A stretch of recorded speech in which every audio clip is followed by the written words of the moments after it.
থেকে বাড়েন না কিতা একমাত্র আল্লাহ জানেন।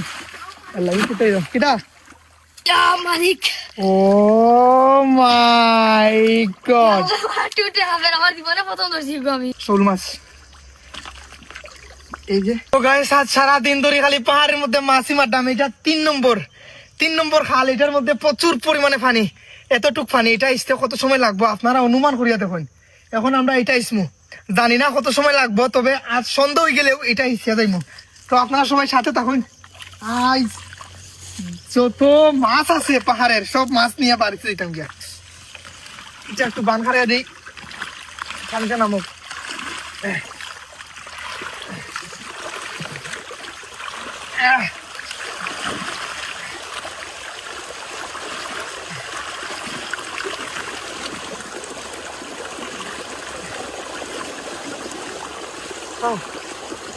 কত সময় লাগবো জানি না গাইস, পানিটা নামুক। আজ এইটা লাস্ট। গত বছর ইচ্ছিলাম গাছ আইয়া, গত বছর। আজ 1 বছর পর আবার আইছি।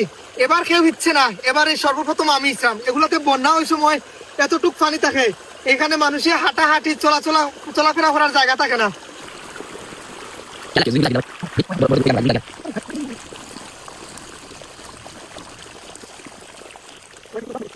এটাতে কোনো মাছের নড়াচড়া নাই গাইস। এটা একদম শেষ, মাথার সবচেয়ে গভীর, সবচেয়ে নীল পুষ্কুনি হচ্ছে এটা। মাছ মাছ মাছ, ওই দিকে, ও কোনার দিকে তাকাই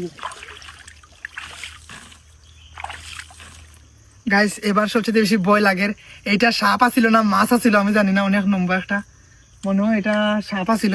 এখানে প্রচুর পরিমাণে সাপ। তো গাইস এটা ইস্তাছি এখনো, এটার মধ্যে প্রচুর পরিমাণে পানি, এক পুকুরের পানি এটার মধ্যে। কয় মিনিট হয়েছে? 40 মিনিটের উপরে হইব।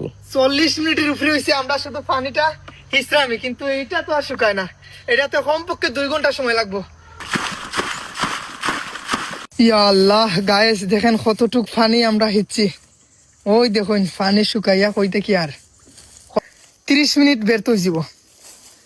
2 ঘন্টা 30 মিনিট ধরিয়া এই কষ্ট করিয়া পানিটা হিসরাম। একমাত্র আল্লাহ মাহবুদে জানো, নিগুত একটা মাছের নড়াও পাইছি না এখন পর্যন্ত, একটা মাছের দেখাও পাইছি না, একটা মাছের নড়াও দেখলাম না এখানে। একমাত্র আল্লাহ ভরসা। জানি না এখানে কষ্ট সার্থক হইব না, কষ্টটাই থাকবো। এই যে দেখেন কতটুক পানি আছিল দেখুন। লাগাও বাদাম। ঈশ্বরে আমার দ্বারা আর সম্ভব নয়।